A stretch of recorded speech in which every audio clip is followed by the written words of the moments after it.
Selamat sore teman pemilih, apa kabar semuanya? Terima kasih teman pemilih yang telah bergabung di kanal YouTube Komisi Pemilihan Umum Republik Indonesia. Disiarkan langsung dari kanal YouTube Komisi Pemilihan Umum Republik Indonesia. Saat ini kita bertempat di Media Center Komisi Pemilihan Umum Republik Indonesia, Jalan Imam Bonjol nomor 29 Menteng, Jakarta Pusat.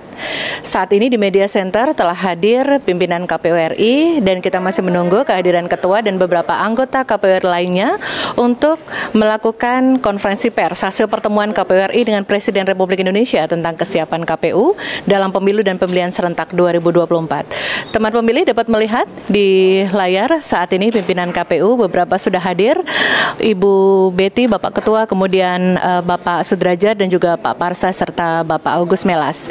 Segenap rekan media sudah hadir dalam media center ini. Ada terdapat sekian belas media yang sudah ikut hadir dan akan mengikuti jalannya konferensi pers saat ini. Kami berharap teman pemilih semua dapat menyaksikan secara langsung dari kanal YouTube Komisi Pemilihan Umum Republik Indonesia. Selamat menyaksikan.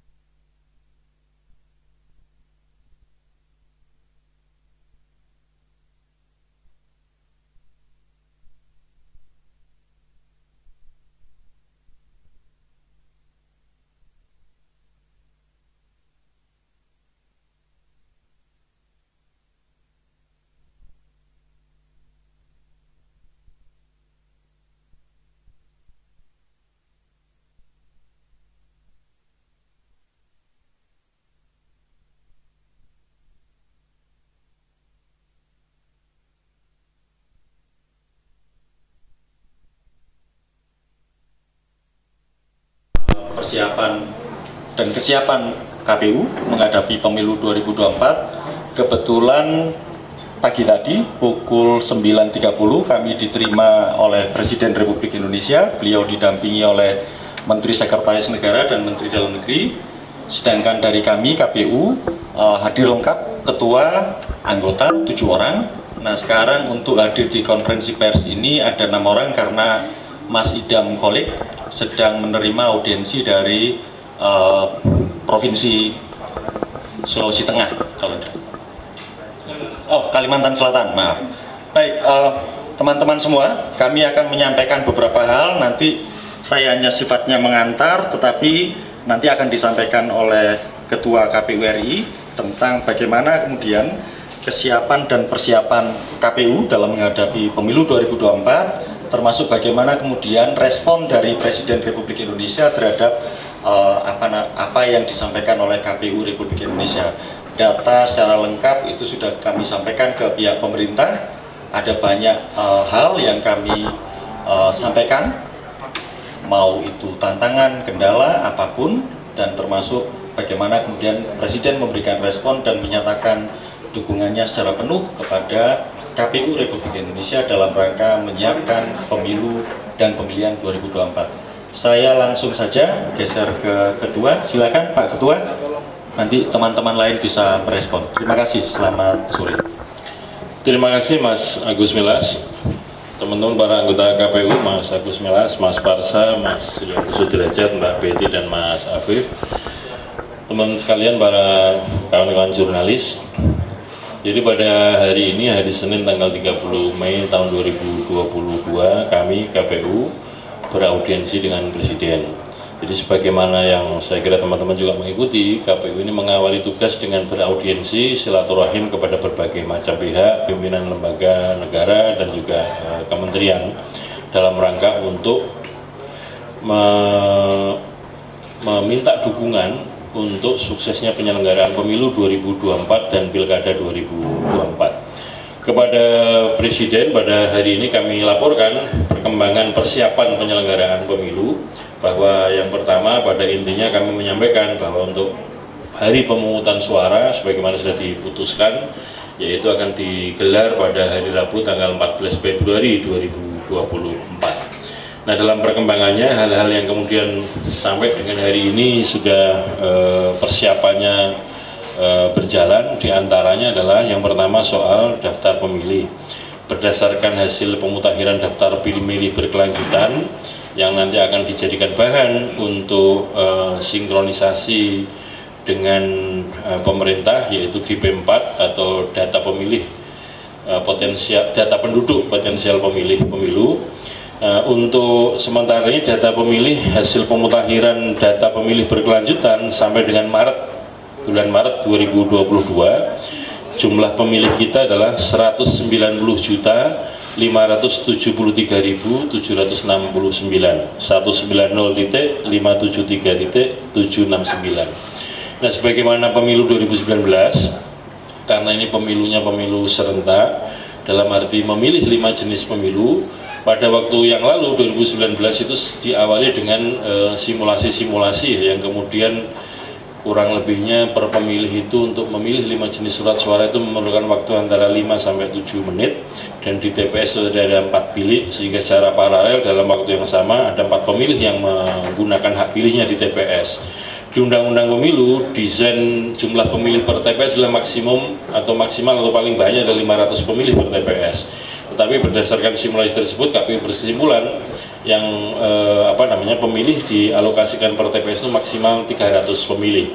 Dan karena situasinya sama, undang-undangnya juga tidak berubah, maka untuk pemilu 2024 alokasi pemilih per TPS juga 300 pemilih.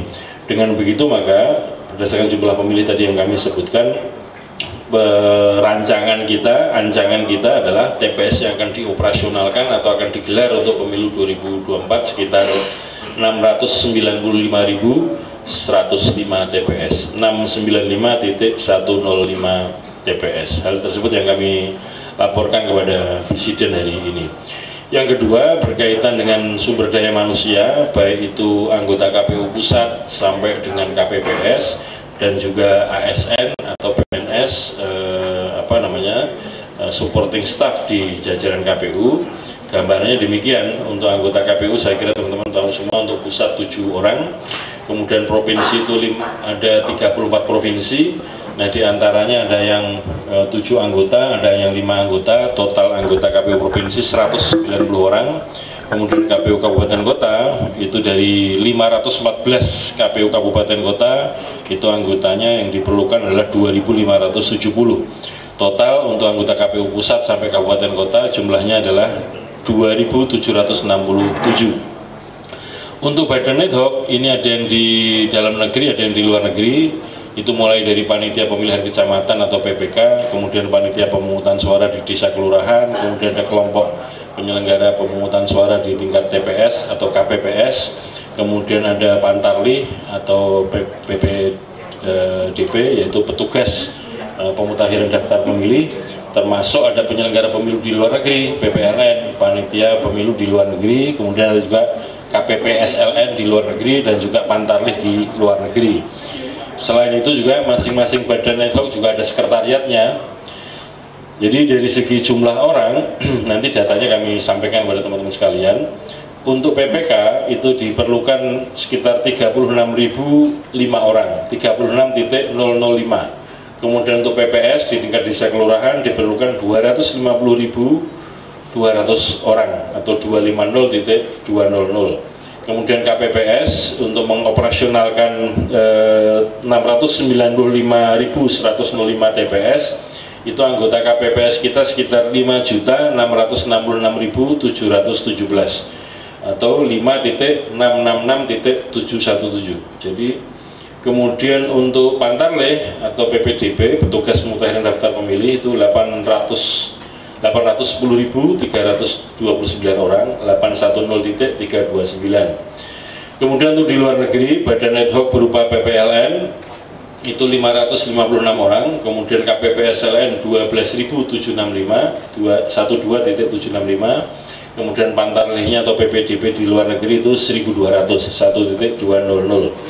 Kemudian sekretariat PPK itu diperlukan 14.402 orang, 14.402. Kemudian sekretariat PPS itu diperlukan 166.500 orang atau 166.500. Sekretariat PPSLN itu diperlukan 390 orang. Kemudian untuk Linmas ini pelindungan masyarakat yang ditugaskan untuk pengamanan di TPS, itu diperlukan sekitar 1.619.200, 1.619.200.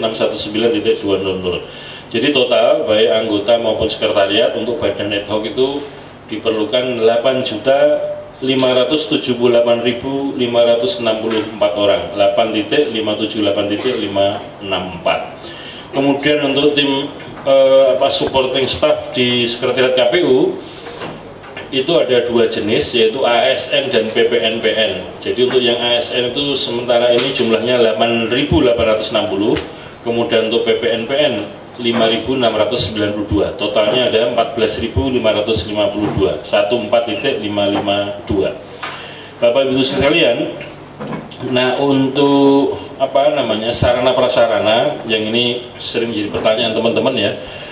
Kenapa kemudian anggarannya juga anggaran penyelenggaraan pemilu 2024 itu ada kenaikan yang signifikan? Di antaranya adalah karena untuk pemenuhan gedung dan gudang. Jadi gedung KPU itu, kantor-kantor KPU itu ada beberapa kategori ya, yang sudah jadi milik KPU sendiri itu jumlahnya 249. Kemudian yang masih pinjam pakai 245, kemudian yang sewa ada 55. Kemudian untuk gudang yang sudah jadi milik KPU jumlahnya 272, yang masih pinjam pakai 147, kemudian yang sewa 105. Nah ini yang kemudian mengapa dalam penyelenggaraan pemilu kami memerlukan kepastian ketersediaan sarana prasarana berupa kantor, gedung kantor maupun gudang ya. Bapak Ibu sekalian, saudara-saudara jurnalis, nanti dalam penyelenggaraan pemilu KPU juga menyiapkan sistem informasi yang akan digunakan untuk pendukung atau alat bantu kegiatan-kegiatan kepemiluan. Di antara yang sudah disiapkan, yang pertama ada Sirekap ya. Ini kita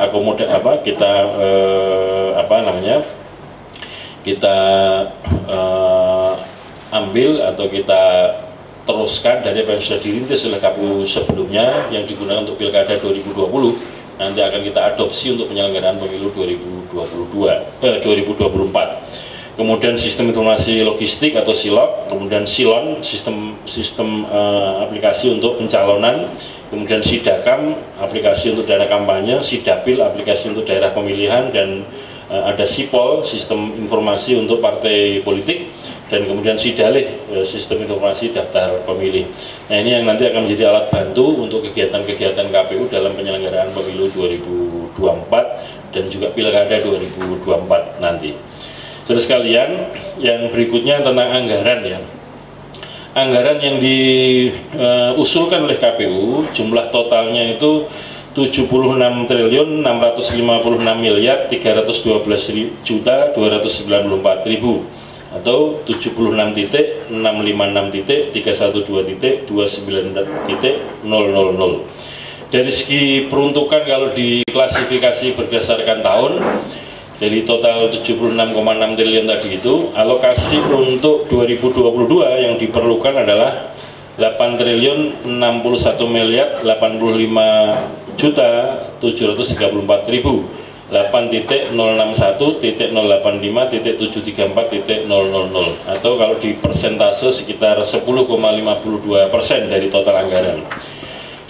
Untuk 2023 anggaran yang diperlukan adalah 23.857.317.23.857.317.226.000, atau kalau persentasenya sekitar 31,12%. Nanti di tahun 2024 yang diperlukan adalah 44.737.909.334.000 atau 44.737.909.334.000. Jadi totalnya tadi yang saya sebutkan 76.659.312.294.000. Nah untuk 2024 itu persentasenya 58,36%, karena memang inti kegiatan di kepemiluan nanti di tahun 2024. Selanjutnya saudara sekalian, tadi kan klasifikasi kalau bagi per tahun. Nah kalau untuk keperluan apa saja, itu gambarnya adalah ada dua ya. Yang pertama adalah digunakan untuk kegiatan tahapan pemilu. itu sebesar 63 triliun 405 miliar 969 juta 628.000 atau 63.409.669.628.000. Kalau persentase sekitar 82,71%. Jadi total anggaran yang 76,6 triliun itu sebagian besar ya, sekitar 82,71% itu untuk kegiatan tahapan yang meliputi untuk tahapan pemilu, kegiatan-kegiatan teknis kepemiluan, kemudian ada honor badan ad hoc, kemudian pengadaan logistik dan sosialisasi dan pendidikan pemilih. Kategori yang kedua adalah digunakan untuk kegiatan dukungan tahapan sebesar 13 triliun 250 miliar 342 juta 666.000 13.250.342.666.000 atau persentasenya sekitar 17,29%. Untuk dukungan ini gambarannya setidaknya ada 6 kegiatan. Yang pertama untuk pembangunan, renovasi atau rehabilitasi gedung kantor dan gudang di 549 satker satuan kerja. Kemudian untuk sewa kendaraan operasional di 549 satker. Kemudian uang kehormatan para anggota KPU pusat, provinsi, kabupaten, kota, gaji dan tunjangan kinerja pegawai KPU seluruh Indonesia. Nah, ini yang harus dibedakan. Kalau yang honor ad hoc tadi masuknya di kegiatan pemilu, tapi untuk uang kehormatan anggota KPU dan tukin tunjangan kinerja sekretariat KPU di semua tingkatan pusat, provinsi, kabupaten, kota masuknya untuk kegiatan dukungan tahapan. Kemudian yang keempat belanja operasional kantor KPU, kemudian yang kelima dukungan IT dan peralatan komputer KPU di seluruh Indonesia. Kemudian yang keenam untuk pembiayaan rekrutmen anggota KPU provinsi, KIP Aceh dan KPU KIP kabupaten kota seluruh Indonesia. Karena saya kira kita mengetahui semua di tengah-tengah proses penyelenggaraan pemilu itu masa jabatan anggota KPU provinsi, kabupaten kota ada yang habis atau selesai, dan kemudian harus dilakukan seleksi ulang atau rekrutmen ulang. Saudara sekalian, kalau dibuat perincian tadi ya yang kami sebutkan untuk kegiatan tahapan pemilu yang 63 triliun itu gambarannya adalah yang pertama untuk honor badan ad hoc itu mulai dari honor badan ad hoc, pembentukan badan ad hoc dan operasional kerja badan ad hoc itu sekitar 34 triliun 443 miliar 818 juta 400.000. Kisarannya itu 34.443.818.400.000. Kisarannya kalau persentase sekitar 44,93%. Jadi kalau dari total anggaran memang ini yang paling banyak, yaitu untuk honor, untuk pembentukan dan operasional badan ad hoc. Kemudian yang kedua untuk kebutuhan logistik pemilu itu sebelum itu. Nah, badan ad hoc ini tadi seperti yang sudah kami jelaskan totalnya adalah baik di dalam negeri maupun luar negeri ya, termasuk sekretariat pendukung, termasuk Linmas, totalnya 8.578.564. Jadi total anggaran yang 34,4 triliun itu akan digunakan untuk badan ad hoc yang jumlahnya 8.508.564 orang itu. Yang kedua, proporsi yang kedua adalah untuk kebutuhan logistik pemilu itu jumlahnya sekitar 16 triliun 17 miliar 675 juta 247.000 atau 16.017.675.247.000 sekitar 20,90%. Kemudian antisipasi untuk Pilpres putaran kedua, karena KPU ini kan tidak bisa memprediksi hasil pemilu ya, sehingga sangat mungkin kemudian Pilpres itu dilakukan 2 putaran. Karena electoral formula sebagaimana ditentukan dalam konstitusi kita, Undang-Undang Dasar 1945 hasil amandemen atau hasil perubahan ditentukan bahwa untuk bisa dinyatakan sebagai terpilih, pasangan calon harus memperoleh suara lebih dari separuh jumlah suara sah nasional. Kemudian juga menangnya harus di lebih dari separuh jumlah provinsi di Indonesia, dan masing-masing provinsi menangnya minimal 20%. Sehingga kalau tidak tercapai itu, konstitusi menentukan harus dilakukan Pilpres putaran kedua. Nah, KPU mengantisipasi itu, bahwa kemudian katakanlah tidak terjadi putaran kedua, maka angka 14,4 triliun itu ya tidak digunakan atau tidak dibelanjakan. Yang berikutnya alat pelindung diri atau APD, karena status kedaruratan bencana nasional non alam, yaitu berupa COVID.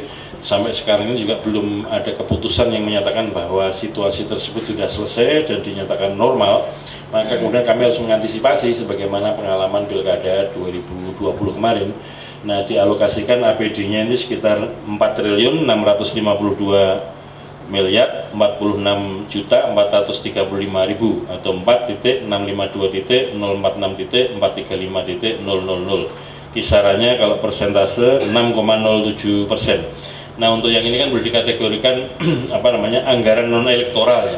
Ini sifatnya dukungan. Kami tadi juga sampaikan atau laporkan kepada Presiden bahwa sebisa mungkin KPU ini hanya mengelola anggaran atau biaya yang aspeknya elektoral. Nah, seperti APD ini, walaupun kami yang menghitung, kami yang menganggarkan, sebisa mungkin nanti ini yang bertanggung jawab dan juga dari segi pembiayaan dari pemerintah, yaitu yang punya otoritas soal ini, misalkan Kementerian Kesehatan atau siapa nanti, tergantung dari penugasan Presidennya. Nah, berdasarkan laporan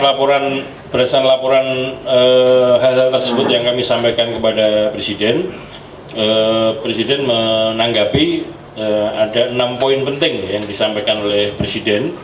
Yang pertama adalah Presiden sebagai pemimpin pemerintahan negara itu memberikan dukungan penuh terhadap penyelenggaraan tahapan dan kegiatan pemilu 2024 yang menjadi tanggung jawab KPU. Presiden menyadari bahwa KPU ini sebagai penyelenggara pemilu, namun demikian dari segi anggaran, sarana prasarana ini perlu dukungan dari pemerintah, anggaran juga dari APBN. Maka prinsipnya Presiden mendukung sepenuhnya penyelenggaraan tahapan pemilu 2024 yang diagendakan pemungutan suaranya adalah 14 Februari 2024. Nah, saudara sekalian, sehubungan dengan hal ini, saya kira kita tahu semua bahwa kalau dihitung mundur menurut Undang-Undang Pemilu Nomor 7 2017, tahapan pemilu itu akan dimulai paling lambat 20 bulan terhitung dari hari pemungutan suara. Jadi kalau pemungutan suara itu hari Rabu 14 Februari 2024, dihitung mundur 20 bulan, itu jatuhnya adalah 14 Juni 2022. Kami nanti akan menyelenggarakan rakor yang melibatkan atau dengan peserta KPU provinsi untuk menggelar kesiapan KPU menyelenggarakan pemilu. Selain itu juga ada peluncuran dimulainya tahapan pemilu pada 14 Juni 2022 ini. Kami mengundang Presiden untuk memberikan sambutan dalam rangka untuk peluncuran dimulainya tahapan pemilu. Dan Presiden menyambut baik, insya Allah akan diagendakan untuk hadir. Yang kedua, Presiden menanggapi laporan KPU pada intinya mendukung penuh berbagai macam kebutuhan KPU, baik dari sisi regulasi dan pendanaan atau pembiayaan pemilu 2024. Saya kira kita mengetahui bahwa ada beberapa regulasi yang kemudian atau payung hukum yang diperlukan dan bentuknya itu peraturan Presiden atau juga instruksi Presiden, yang ini nanti Presiden memberikan kesanggupan, akan memberikan dukungan kalau memang diperlukan instrumen-instrumen hukum itu. Dan demikian juga dalam konteks regulasi kepemiluan, sebagaimana amanah dari Undang-Undang Pemilu, KPU ini berwenang untuk membentuk peraturan KPU. Nah, proses-prosesnya untuk peraturan KPU yang berkaitan dengan tahapan itu kan ada proses rapat kerja, rapat dengar pendapat dengan DPR dan pemerintah, dan nanti setelah mendapatkan kesepakatan di antara para pihak, kemudian dilakukan pengundangan di Kementerian Hukum dan HAM. Ini memerlukan waktu, dan juga Pak Presiden juga memberikan dukungan untuk melakukan percepatan proses harmonisasi dan pengundangan peraturan KPU. Demikian juga Presiden akan memberikan instruksi kepada Menteri Keuangan untuk memberikan dukungan sepenuhnya untuk pembiayaan dan pendanaan pemilu 2024. Yang ketiga, Presiden menyampaikan pesan kepada KPU, mendorong agar proses-proses kepemiluan ini ada peningkatan kualitas dalam pemilu 2024 dan Pilkada 2024. Di antara indikator-indikator kualitas pemilu yang disampaikan Presiden itu diantaranya adalah tingkat partisipasi pemilih. Sebagaimana kita ketahui, di pemilu serentak 2019 kemarin, partisipasi pemilih kita itu di angka 81,8% atau sekitar 82%, sehingga kemudian sebisa mungkin karena pemilu serentaknya yang terlibat banyak ya, calonnya banyak, itu sebisa mungkin kemudian partisipasi ya bisa meningkat dibanding pemilu yang sebelumnya. Demikian juga pada waktu Pilkada 2020 kemarin, banyak pihak memprediksi karena situasi COVID itu capaian partisipasi pemilih diperkirakan tidak sampai, tapi alhamdulillah partisipasi untuk pemilih dalam Pilkada 2020 dalam situasi COVID juga angkanya di atas 70% ya. Kemudian yang keempat, Presiden menyampaikan bahwa meminta dan mendorong KPU untuk dapat mengelola dengan baik pelaksanaan pemilu, utamanya dalam konteks manajemen ya, persoalan-persoalan teknis kepemiluan yang punya dampak politis, supaya kemudian aspek tata kelola, aspek manajerial itu dikelola dengan baik supaya tidak menimbulkan dampak atau tidak menimbulkan problematika politis. Di antaranya adalah soal akurasi daftar pemilih tetap. Kemudian yang kedua adalah penggunaan sistem informasi. Kemudian yang ketiga, manajemen kerja KPU. Misalkan seperti, mohon maaf ya, musibah yang dialami oleh saudara-saudara kita Badan Ad Hoc pada pemilu 2019 kemarin, kami sampaikan juga kepada Presiden bahwa nanti rencananya untuk rekrutmen Badan Ad Hoc, dan juga Badan Ad Hoc mulai dari BPK sampai KPPS dan juga KPU Provinsi sampai Kabupaten Kota, misalkan ya, sebagaimana rekomendasi Kementerian Kesehatan pada waktu Pilkada 2020 kemarin, itu maksimal usia adalah 50 tahun, karena itu usia yang dianggap produktif. Nah, selain itu juga kami laporkan kepada Presiden berdasarkan hasil penelitian dari beberapa lembaga pada waktu pemilu 2019, pasca pemilu 2019, diantaranya ada tim dari ID, Ikatan Dokter Indonesia, ada tim dari UGM, kemudian ada tim dari Kementerian Kesehatan, masing-masing melakukan kajiannya sendiri-sendiri, yang hasilnya diantaranya tadi, kecenderungan saudara-saudara kita yang wafat sebagai badan penyelenggara pemilu itu yang di atas 50 tahun. Kemudian yang kedua adalah komorbid atau punya penyakit bawaan. Di antara yang menonjol adalah hipertensi, kemudian diabetes dan serangan jantung. Sehingga kemudian fasilitasi untuk memeriksa kesehatan calon-calon badan ad hoc itu nanti kami juga mintakan dukungan dari pemerintah dan terutama pemerintah daerah. Karena bagaimanapun teman-teman yang jadi badan ad hoc ini adalah bagian dari warga pemerintah daerah masing-masing. Kami sampaikan kepada Presiden itu. Dan kemudian di antaranya karena situasi masih per-Covidan yang akan kita rekrut juga sebisa mungkin sudah vaksin COVID 2 kali, anti COVID 2 kali. Kemudian yang berikutnya dalam soal tata kelola tadi, bagaimana mekanisme pemungutan penghitungan suara di TPS, rekapitulasi berjenjang dari PPK sampai tingkat nasional. Presiden juga berpesan kepada KPU agar bekerja secara cermat, secara profesional, supaya kemudian proses-prosesnya ini berintegritas, dan kalau prosesnya berintegritas tentu akan berpengaruh kepada hasil pemilu juga berintegritas. Kalau dari segi proses maupun hasil berintegritas, maka kemudian akan dihasilkan pemerintahan atau pejabat-pejabat terpilih yang legitimate, punya legitimasi politik dan legitimasi hukum yang tinggi. Yang kelima, Presiden menyampaikan bahwa untuk kegiatan kampanye itu agar efisien dan efektif dan juga berkualitas, yaitu mengedukasi masyarakat ya, mendidik masyarakat untuk memperkenalkan siapa peserta pemilu, apa visi misinya, yang dalam durasi waktu yang tidak terlalu panjang, sehingga kemudian semacam ada titik temu antara apa yang dirancang oleh KPU dengan apa yang harapan dari Presiden, yaitu kampanye akan digelar dalam durasi waktu sekitar 90 hari. Ini nanti yang kami sampaikan bahwa ada kaitan antara penyelenggaraan kampanye dengan pengadaan logistik, karena sistem pemilu kita ini sistem pemilu proporsional dengan daftar calon terbuka, sehingga logistik utama pemilu ada dua ya, yaitu surat suara dan formulir penghitungan suara di TPS, formulir rekapitulasi. Di dua jenis logistik ini ada nama calon, karena sistem pemilu kita daftar sistem proporsional daftar calon terbuka, sehingga dengan begitu keberadaan DCT daftar calon tetap sangat berpengaruh terhadap nama-nama yang akan dimasukkan di dalam surat suara, di dalam formulir yang akan naik cetak itu. Nah ini kami juga mohon dukungan dari Presiden dalam konteks proses-proses pengadaan dan juga distribusi logistik.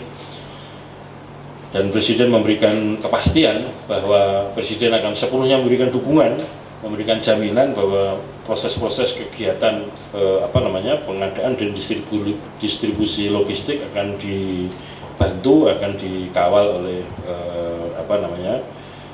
Presiden beserta jajarannya.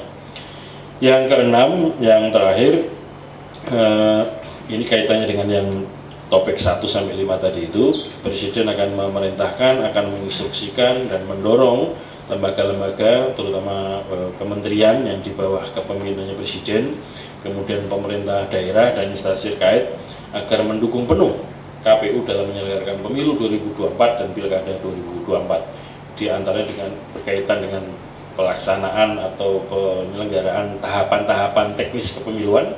Kemudian yang kedua berkaitan dengan pengadaan logistik pemilu, distribusi logistik pemilu, produksi logistik pemilu, dan juga distribusi logistik pemilu. Presiden berharap kepada KPU sebisa mungkin diharapkan dalam konteks pengadaan logistik pemilu itu diutamakan produk-produk dalam negeri. Kami bersetuju soal ini karena saya kira penting ya kita ingatkan kembali bahwa yang namanya demokrasi itu kan dari rakyat, oleh rakyat, dan untuk rakyat, sehingga sebisa mungkin produk-produk lokal, produk-produk domestik dalam negeri itu yang kita utamakan untuk kegiatan-kegiatan penyediaan logistik kepemiluan.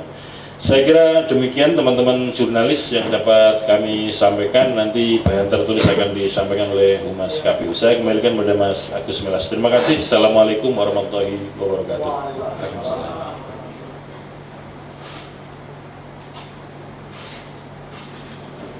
Ya.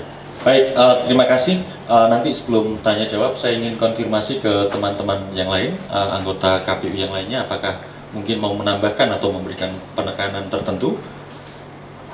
Pak Afif, Mbak Betty, Mas Derajat, Bang Parsa, cukup. Baik, kalau gitu kita coba buka. Mas Melas, saya usul begini. Nanti kalau ada tanya jawab, ada pertanyaan yang perlu kita respon. Yang kedua, nanti sekiranya masih ada perlu pendalaman, silakan teman-teman nanti doorstop dengan para anggota KPU sesuai yang membidangi. Mas Parsa dan Harap ini membidangi SDM, Mas Yulianto Sudrajat ini yang membidangi perencanaan, keuangan, logistik, kemudian Mbak Betty yang menangani data dan sistem informasi atau informasi di KPU, Mas Afif yang membidangi hukum dan pengawasan, dan kemudian Mas Agus Melas ini membidangi sosialisasi, pendidikan pemilih, dan partisipasi dan hubungan masyarakat. Silakan Mas. Ya, terima kasih Pak Ketua. Mungkin kita bisa ada 2 atau 3 pertanyaan, nanti kalau tidak kita akan lanjutkan bisa wawancara secara langsung terkait dengan angle-angle tertentu dari sejumlah data dan juga 6 poin penting yang disampaikan, yang kami terima dari pertemuan dengan Presiden. Silakan.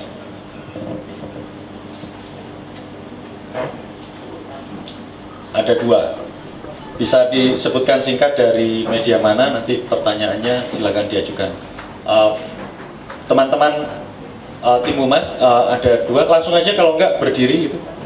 Ya, mic-nya tadi ditekan. Itu. Belakang. Ya, silakan. Saya Reza dari CNN Indonesia TV. Mungkin Reza dari CNN. Ya. Itu menarik yang terkait dengan Presiden ini, Bapak bilang sudah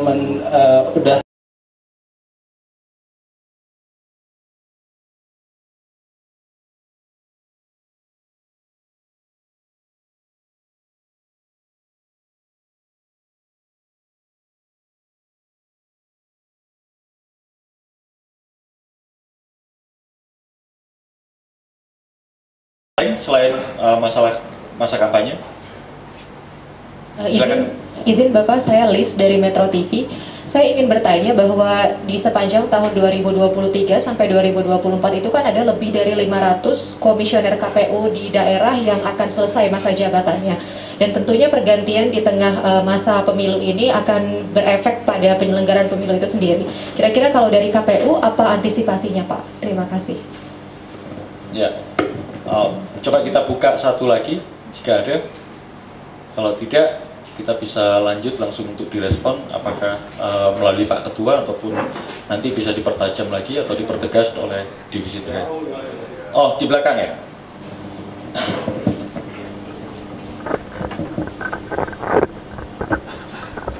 Ya, selamat sore Pak, saya Radit dari liputan6.com.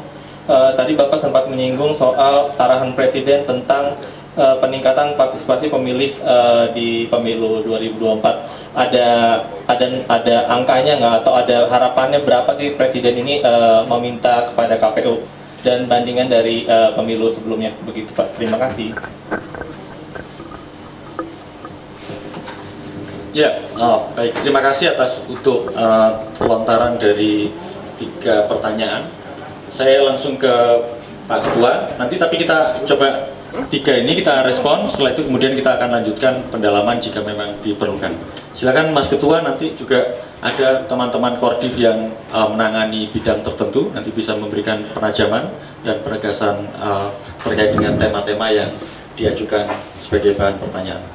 Silakan. Terima kasih Mas Agus Melas, Mas Reza dari CNN TV. Begini, untuk durasi masa kampanye yang 90 hari itu sebenarnya kan bukan hal yang baru ya. Artinya KPU juga sudah pernah mengusulkan, pemerintah juga sudah pernah mengusulkan, dan di DPR memang beragam ya.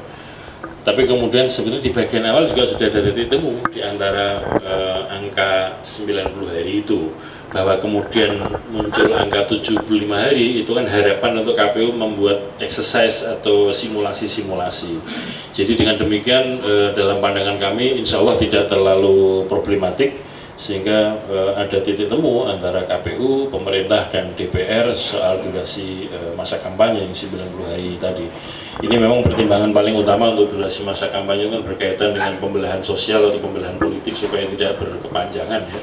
Dan kemudian antisipasi pengamanan dan sejenisnya itu.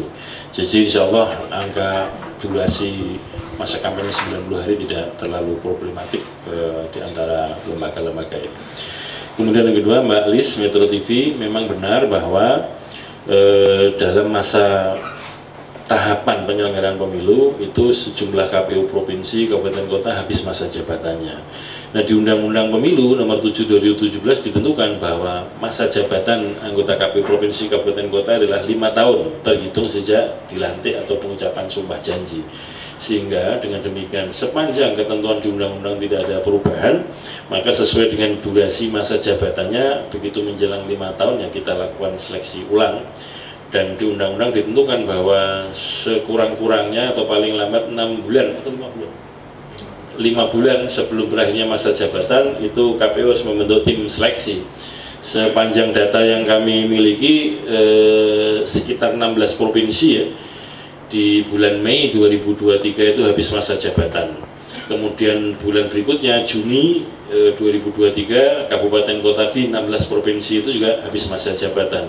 Sehingga dengan demikian mulai Januari 2023 kami akan membentuk tim sel. Tentu ancangannya akan kita siapkan sejak 2022 ini.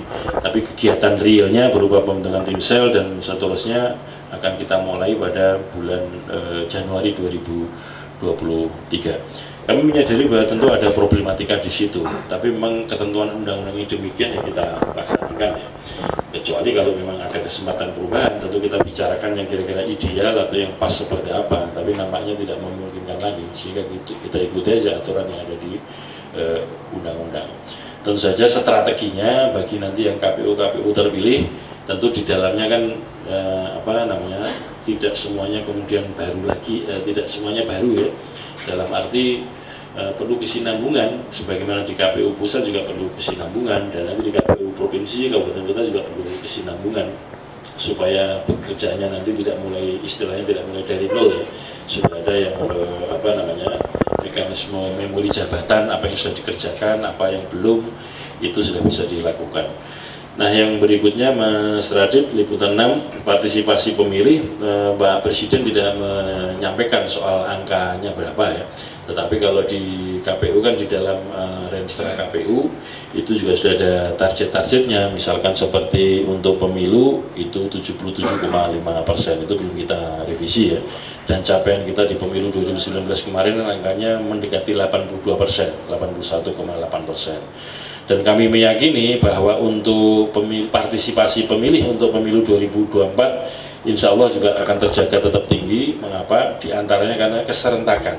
Setidaknya ada 2.593 dapil, termasuk dapilnya pemilu presiden, DPR RI, DPD, DPD provinsi, dan DPD kabupaten kota. Calonnya juga banyak. Pasti semuanya akan bekerja untuk menggerakkan pemilih hadir. Selain itu juga KPU akan berkolaborasi menggandeng kerjasama dengan lembaga-lembaga sosial kemasyarakatan, dengan LSM, NGO, dan juga teman-teman media, teman-teman jurnalis, untuk nanti sama-sama kita bekerja bersama-sama untuk pendidikan pemilih, sosialisasi dalam rangka untuk meningkatkan partisipasi. Yang tidak kalah pentingnya juga dalam pendidikan pemilih ini juga kami akan menggandeng partai politik. Karena apa? Partai politik ini kan punya anggota ya. Undang-undang partai politik menentukan bahwa partai politik punya anggota atau punya konstituen, yang itu juga penting untuk mendapatkan informasi, dorongan-dorongan untuk berpartisipasi dalam pemilu. Semua pihak kita berkolaborasi, kerjasama dalam rangka peningkatan partisipasi pemilih. Dan tentu saja bukan hanya partisipasinya, juga peningkatan kualitas peserta pemilu dan pemilih. Kira-kira demikian. Terima kasih. Ya, terima kasih Pak Ketua. Ada yang teman lain menambahkan? Ada Pak Tarsan. Silakan. Terima kasih Mas Agus. Teman-teman jurnalis yang kami hormati, saya menambahkan apa yang disampaikan oleh Pak Ketua, bahwa terkait dengan pertanyaan dari Mbak Lis Metro TV ya, apa antisipasi terkait dengan problem seleksi yang berada pada durasi tahapan ya. Nah, tadi Pak Ketua sudah mengatakan di bulan Mei itu ada 16 provinsi, kemudian selanjutnya di bulan Juni itu ada 118 kabupaten ya, termasuk di 2003 dan seterusnya. Bahkan ada yang sudah mendekati hari H atau tidak jauh dari hari H di pemilu pada tahun 2024. Tentunya kita berkomitmen ya, KPU, dan sangat optimis dengan tadi bertemu Pak Presiden bahwa semua tahapan akan kita lalui dan kita siapkan dengan baik. Nah, terkait dengan perekrutan ini tentunya kami hari ini sedang menyiapkan PKPU yang menjadi dasar KPU untuk melakukan perekrutan terhadap teman-teman provinsi maupun kabupaten kota, termasuk ada PKPU yang terkait dengan perekrutan teman-teman jajaran ad hoc tingkat kecamatan sampai ke tingkat TPS. Nah, PKPU ini sedang kami godok, kami siapkan, dan tentunya harapannya selesai sebelum dimulai tahapan. Karena kalau ditarik mundur 5 bulan, maka di bulan Desember tahun 2022 itu sudah mulai proses, tentunya didahului dengan pembentukan tim sel di bulan Oktober tahun 2022. Nah, ini juga menjadi antisipasi kami berdasarkan evaluasi perekrutan pada periode yang lalu, maka tim sel yang kami siapkan adalah tim sel yang benar-benar memiliki kualitas yang tentunya akan lebih baik dari perekrutan sebelumnya. Karena tim sel ini dalam pemetaan KPU menjadi salah satu sumber yang nanti juga akan menjadi gangguan dalam konteks dinamika perekrutan, karena kita mengetahui bahwa perekrutan di saat tahapan ini memiliki risiko, karena ada persaingan, ada kontestasi yang itu jika tidak kredibel tim selnya, tidak berintegritas, tidak profesional, tidak berkomitmen untuk merekrut yang terbaik, maka akan menyisakan proses yang tentunya kita hitung akan mengganggu proses pelaksanaan tahapan-tahapan yang ada, termasuk kita harus hitung jika ada akses laporan-laporan ya ke DKPP, karena biasanya perekrutan ini juga memunculkan residu adanya laporan-laporan ke DKPP, dan tentunya ini akan mengganggu konsentrasi dari kita dalam melaksanakan tahapan di KPU. Selanjutnya tentu selain regulasi tim sel, kami juga menyiapkan anggaran yang memadai. Tadi Pak Ketua sudah menyampaikan Terkait anggaran ini tentunya kita siapkan sehingga proses tim sel ini dan perekrutan serta proses dalam seleksi kabupaten kota, provinsi itu bisa benar-benar memiliki anggaran yang layak dan cukup. Dan ini tentunya akan membantu agar proses ini berjalan dengan baik dan tersosialisasi dengan baik kepada masyarakat. Saya kira itu beberapa yang kita persiapkan dan menjadi sebuah tantangan, karena sesungguhnya ini juga sudah dilakukan di pemilu 2019 dan pemilihan 2020. Kita masih menggunakan undang-undang atau regulasi yang sama, cuma di PKPU-nya kita lakukan perbaikan-perbaikan berdasarkan evaluasi proses seleksi selanjutnya, sehingga seleksi ini tidak menjadi sumber yang mengganggu kita dalam konsentrasi melaksanakan semua tahapan. Saya kira itu sebagai tambahan, Mas Agus. Terima kasih. Ya, terima kasih Pak Parsa. Ada teman-teman lain yang mau menambahkan? Yes, Pak Afif, untuk urusan PKPU. Oke, cukup saya kira di situ teman-teman, atau langsung dilakukan wawancara, apa bisa doorstop ya. Oke, terima kasih teman-teman semua sudah meluangkan waktu untuk hadir dan berdiskusi dengan kami. Saya kembali lagi ke panitia. Nanti kalau urusan banyak kan direkod lagi.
Biar besok tim balik lagi ya.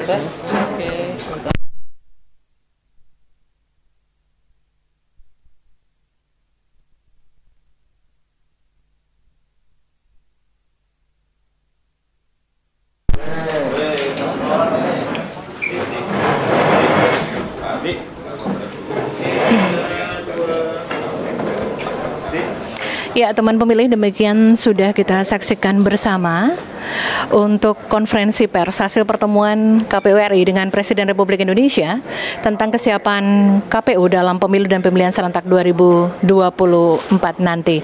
Teman pemilih, kami mengucapkan terima kasih banyak atas kebersamaan teman pemilih bersama di kanal YouTube Komisi Pemilihan Umum Republik Indonesia dan menyimak dari awal hingga akhir jalannya konferensi pers kali ini.